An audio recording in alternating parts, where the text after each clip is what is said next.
दोस्तों, हमारी सीरीज चल रही है नवाब शफत अली खान की बुक अवनी। उसका अगला चैप्टर है the pursuit of T one continues. 24 अक्टूबर की बात है। शालिक असोले जी अपने कपास के खेत की रखवाली कर रहे थे।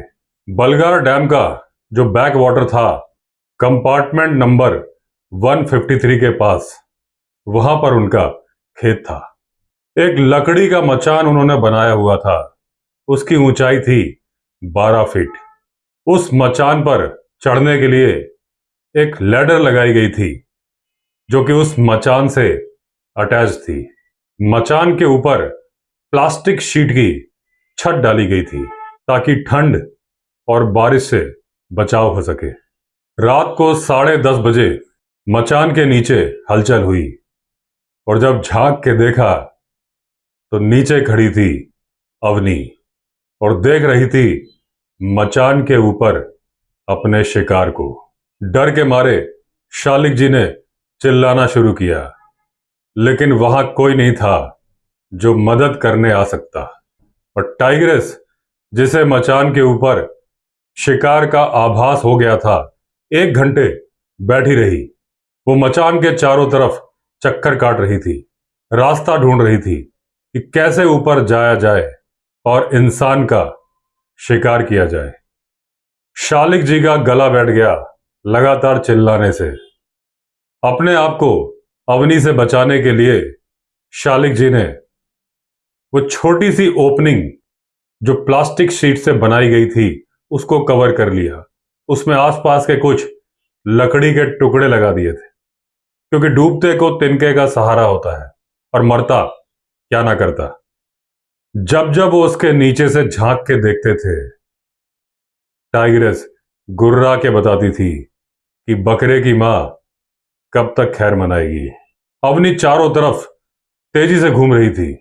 वो बेचैन थी ऊपर जाने के लिए, यहां तक कि वो जो लैडर थी उस पर भी अपने पैर रख के ऊपर खड़ी हो गई। वो चढ़ने की कोशिश कर रही थी। वो चढ़ने का उपाय और तरीका ढूंढ रही थी। अब सुबह जो पगमार्क मिले उससे मालूम चल रहा था कि अवनी कितनी देर तक कितनी बेचैनी के साथ घूमी थी। और जब वो अपने शिकार तक नहीं पहुंच पाई तो वो आगे चली गई, ड्राई रिवर बेड की तरफ। बहुत जोर जोर से दहाड़ रही थी। ये दहाड़ थी असफलता की, और उस दहाड़ से डर के लंगूर चिल्ला रहे थे। उन्हें लग रहा था पता नहीं कौन सी आफत आ गई। सुबह की पहली किरण के साथ शालिक जी नीचे उतरे और उतना तेज भागे जितना कि उनके पैर भगा सकते थे। सीधे गए फॉरेस्ट ऑफिसर्स के पास और बताया उनका आमना सामना हुआ है मौत से, यानी कि अवनी से। असगर और उनकी टीम वहां पर ड्यूटी पर थी। वो फौरन पहुंचे उस मौके पर। चारों तरफ अवनी के पगमार्क थे, मिट्टी में और राख में, क्योंकि शालिक जी हर रोज मचान पर चढ़ने के पहले नीचे आग जला के जाते थे। वो आग बुझ जाती थी और उसकी राख थी। अवनी के पिछले पैरों के निशान जब वो अपने अगले पैर सीढ़ी पर रख के खड़ी थी, सबूत दे रहे थे वो कितनी बेचैन थी ऊपर जाने के लिए और शिकार को पाने के लिए। उसके बाद असगर और उनकी टीम ने कई किसानों को घर छोड़ा, ये बताकर कि अवनी आसपास ही घूम रही है। उसके बाद नवाब साहब भी वहां पहुंच गए। उन्होंने शालिक को सांत्वना दी। शालिक बहुत बुरी तरह से डरे हुए थे। उनके होंठ बैंगनी कलर के हो गए थे और चेहरे से रंग उड़ गया था। और जब इन्होंने शालिक से पूछा अवनी के बारे में तो सारी बातें उन्होंने इशारों में समझाई, क्योंकि मुंह से आवाज नहीं निकल रही थी। उनको चाय पिलाई गई, कुछ बिस्किट खिलाए गए, थोड़ी सी उनके अंदर जान आई। जब स्थिति थोड़ी संभली तो नवाब साहब और डॉक्टर चेतन शालिक जी को लेकर उसी मचान पर गए। वहां जाकर शालिक जी ने वो जगह दिखाई जिस तरफ अवनी गई थी। अब नवाब साहब और उनकी टीम उन पग मार्क्स की तरफ बढ़ चले। वो एक नाले की तरफ जा रहे थे। पूरे दिन ढूंढने के बाद भी अवनी का कोई सुराग नहीं लगा। लग रहा था वो करीब 4 किलोमीटर दूर चली गई है और अब जाके छुप गई थी लैंटाना की घनी झाड़ियों में। वहां पे कुछ दिखाई नहीं दे रहा था और ये जंग भी अवनी जीत गई थी। अब इन्होंने सोचा कि एक बेट बांधनी पड़ेगी और मचान बांधना पड़ेगा, क्योंकि अवनी का कोई सुराग लग नहीं रहा था।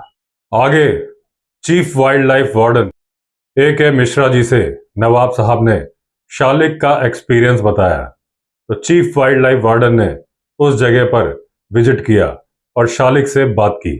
यह इस हफ्ते दूसरा अटेम्प्ट था जो अवनी ने किया था। इसके पहले एक ट्रैकर और एक चरवाहे के पीछे अवनी घात लगा चुकी थी। अब अवनी का इस तरह से बेचैन होके शालिक के लिए बैठना, 1 घंटे तक इंतजार करना एक चिंता का विषय था।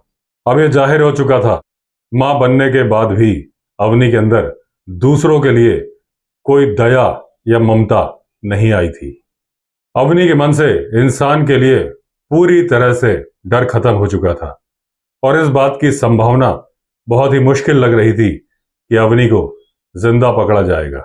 नवाब साहब और उनकी टीम लगातार पेट्रोल कर रही थी और अवनी को मौके नहीं मिल रहे थे शांति के साथ हमला करने के लिए। हालांकि यह बहुत मुश्किल था कि 26 गांव जो कि 160 किलोमीटर के दायरे में फैले थे, उसमें लगातार नजर रखी जा सके। अब इन लोगों ने स्वीकार कर लिया था कि अवनी भूखी है और कहीं ना कहीं कोई ना कोई वारदात करेगी। चीफ वाइल्ड लाइफ वार्डन ने एक इमरजेंसी मीटिंग बुलाई बेस कैंप में। सारे ऑफिसर्स और टीम मेंबर्स आए तो सबको अपनी अपनी ड्यूटी दोबारा सौंपी गई। असगर ने सुझाव दिया कि 200 लोगों की टीम को 7 भाग में डिवाइड कर दिया जाए और टीम्स गांव में जाए और जो जो लोग रात को निकलते हैं उनको वार्न किया जाए, समझाया जाए और ना निकलने दिया जाए।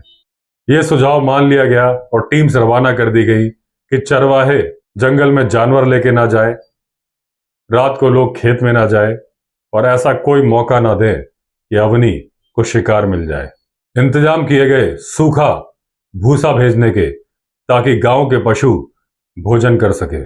29 अक्टूबर को खबर आई कि कंपार्टमेंट नंबर 653 के पास अवनी ने मार दी है एक गाय।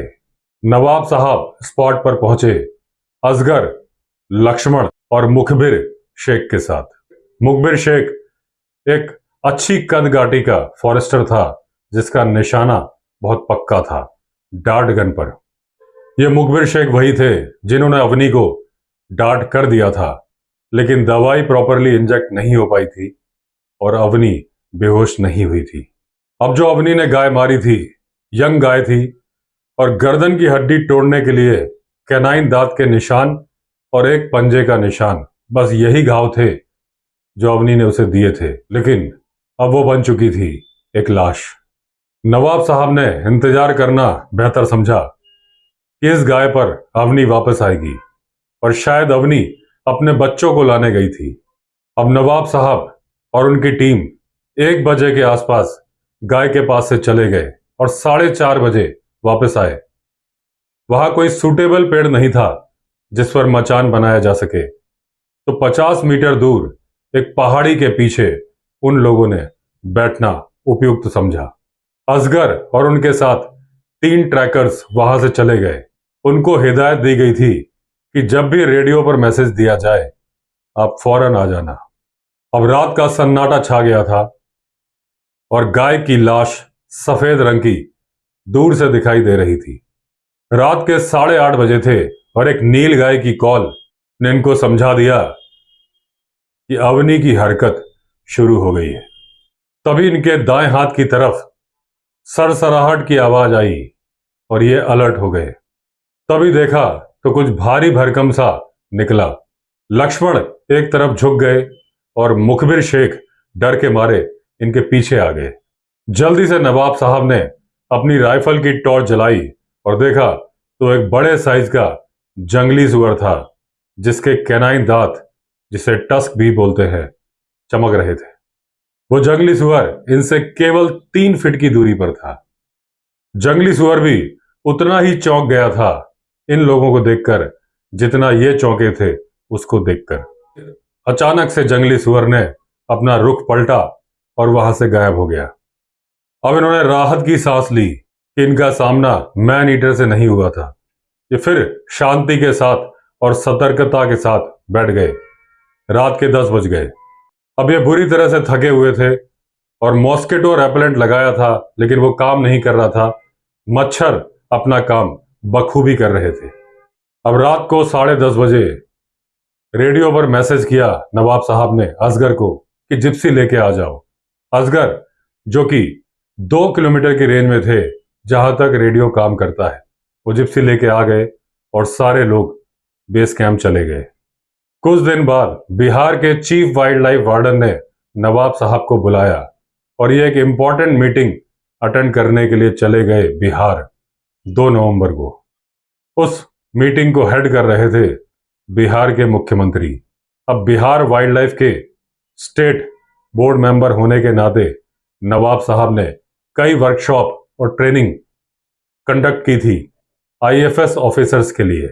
इसके पहले कई रोग एलिफेंट यानी कि दुष्ट हाथी और मैन ईटर के ऑपरेशन में नवाब साहब बिहार में काम कर चुके थे और उसके अलावा एक्सेस नीलगाय के खात्मे के ऑपरेशंस में भी बिहार में नवाब साहब ने काम किया था। अब किसानों की डिमांड थी कि मेल नीलगाय के खात्मे के लिए दोबारा ऑपरेशन चलाए जाएं ताकि उनकी संख्या जो बढ़ रही है जरूरत से ज्यादा ना बढ़े और उनकी फसलों को नुकसान ना हो। अब नवाब साहब का कहना है कि यही एक बेहतर उपाय था, क्योंकि नीलगाय को रीलोकेट करना संभव तो था, लेकिन वो जगह नहीं थी जहां उसे रीलोकेट किया जाए। अब नवाब साहब के पास कोई उपाय नहीं था कि 2 दिन के लिए अवनी का ऑपरेशन छोड़कर बिहार जाएं। अपना चार्ज असगर को देकर नवाब साहब चले गए बिहार। अब इनका बिहार जाने का डिसीजन महाराष्ट्र गवर्नमेंट को बता दिया था और उनसे अनुमति ले ली गई थी, लेकिन इनके बिहार जाने की खबर फैल गई और इस खबर का नेगेटिव प्रभाव पड़ा इस ऑपरेशन पर। दोस्तों, इस तरह से खत्म हुआ इस बुक का ये चैप्टर।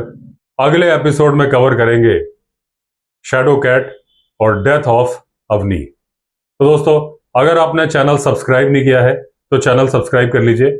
चलिए फिर मिलते हैं अगले वीडियो में। तब तक के लिए all the best. Vande Mataram.